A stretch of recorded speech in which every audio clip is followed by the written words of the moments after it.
বিরোধী দলনেতা একজন রাজনৈতিকভাবে দায়িত্বশীল ব্যক্তি। তার যে কোনো বক্তব্য জনমানুষের বিরুদ্ধে প্রভাব ফেলতে পারে। এটা জানা সত্ত্বেও তিনি ভবানীপুর বিধানসভা কেন্দ্র এবং পরে মেদিনীপুরে আপত্তিকর মন্তব্য করেছেন।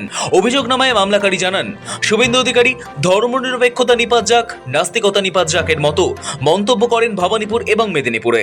হওয়ার আবেদন জানাই, নাস্তিকতা নিপাত যাক, সেকুলারিজম নিপাত যাক, ধর্ম রক্ষতি রক্ষিত, হিন্দু জাগরণ হোক।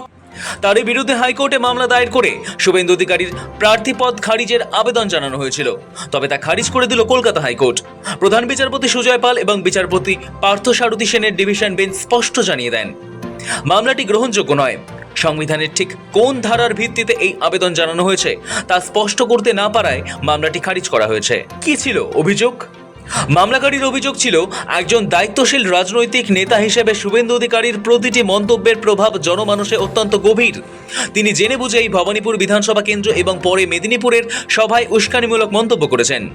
মামলাকারীর পক্ষের আইনজীবীর দাবি, এই ধরনের বক্তব্য নির্বাচনী আচরণবিধির পরিপন্থী, আর সেই সূত্রেই আদালতে তার প্রার্থীপদ বাতিলের আর্জি জানানো হয়েছিল।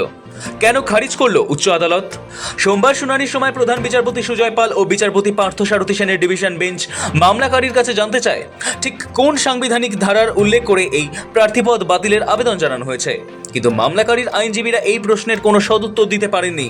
সংবিধানের কোনো নির্দিষ্ট ধারার উল্লেখ না থাকায় এবং আইনি ভিত্তি স্পষ্ট না করতে পারায় আদালত মামলাটি খারিজ করে দেওয়ার নির্দেশ দেয়।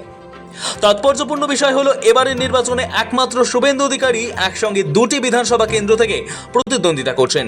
ইতিমধ্যেই প্রথম দফায় নন্দীগ্রামে ভোট গ্রহণ সম্পন্ন হয়েছে। 29 এপ্রিল দ্বিতীয় দফায় ভোট হতে চলেছে ভবানীপুরে। সেখানে মুখ্যমন্ত্রী মমতা বন্দ্যোপাধ্যায়ের বিরুদ্ধে শুভেন্দুকেই প্রার্থী করেছে পদ্ম শিবির।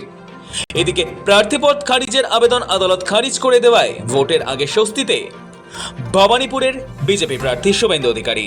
সৌভিক চ্যানেলের রিপোর্ট, সময় কলকাতা।